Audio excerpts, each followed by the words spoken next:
Bildiğiniz kimi hac Allah Subhanahu ve Taala'nın emir ettiği ibadetlerdendir ve İslam rükunlarından bir rükundur. Ve necə ki Allah Subhanahu ve Taala buyurur ki: "Velillahi alen-nasi hiccul beyt men istata'a ileyhi sabila ve men kefere fe innallaha ganiyun anil alamin." İnsanların üzerine Allah üçün onun evinə hac etmək vacib buyuruldu. Kim ki o yolu bacarırsa. Kim bunu inkar ederse, həqiqətən Allah Subhanahu ve Taala alemlerden zengindir. Yani Allah Subhanahu ve Taala'nın bu ibadete ihtiyacı yoktur. Əksinə insanların bu ibadete ihtiyacı var və hər bir kəs başa düşməlidir ki, hac kim bacarırsa, yəni bacarıq burada iki halda alimə gətirib ittifaq olunan şey: bədən bacarığı və mal dövlət. Və bu baxımdan Allah Resulü sallallahu aleyhi ve sellem'dən soruşu en əfsəl əməl nədir? Allah Resulü sallallahu aleyhi ve sellem deyir ki: "İmanun billahi ve rasulih." Allah'a və Resuluna iman etmək. Qilə thumma məzə? Sonra deyir ki, sonra hansı? Qal el cihadu fi sabilillah.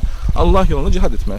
Sonra deyir nədir? Qal haccun məbrur. Yəni qəbul olunan hac, qəbul olunan hac. Ona görə insan başa düşməlidir ki, Allah'a iman edib və Resuluna iman etdikdən sonra ən üstün ibadətlərdən nədir? Qəbul olunan həcdir. Və həmçinin də qəbul olunan həcin mükafatı nədir? Necə ki hədisdə gəlir, Allah Resulü sallallahu aleyhi ve sellem buyurur ki: "Vel haccul məbrur leysa lehu cezaun illa cennə." Qəbul olunan həccin mükafatı ancaq cənnətdir. Yəni subhanallah. Doğrudan da həccə insan ixlaslı olarsa və onun şərtləri gəlir ki, orada nə mübahisə etməməlidir, nə günah etməməlidir və başqa şeylər etməməlidir. Necə ki, gəl başqa hədisdə Allah Resulü sallallahu aleyhi ve sellem deyir ki: "Men həcce lillahi felem yarfut ve lem yefsuk racaha ka yevmi veledethu ummuhu." Kim Allah üçün həcc edərsə və heç bir yarfus burada iki məna var. Həm zövcəsinə yaxınlıq etməsə, ya da kimləsə mübahisə eləməsə, pis sözlər işlətməsə və fasiqlik etməsə, sanki nədir? Yəni anasının doğmuş uşaq kimi qayıtmış olar. Yəni günahları silinmiş olar. Və şək yoxdur ki, bu nə qədər böyük bir əzəmətli bir ibadətdir. Və həmçinin Allah Resulü sallallahu aleyhi ve sellem buyurur ki: "Təbi'a beynəl həcc və umrə." Ümrə və həcci ardıcıq edin.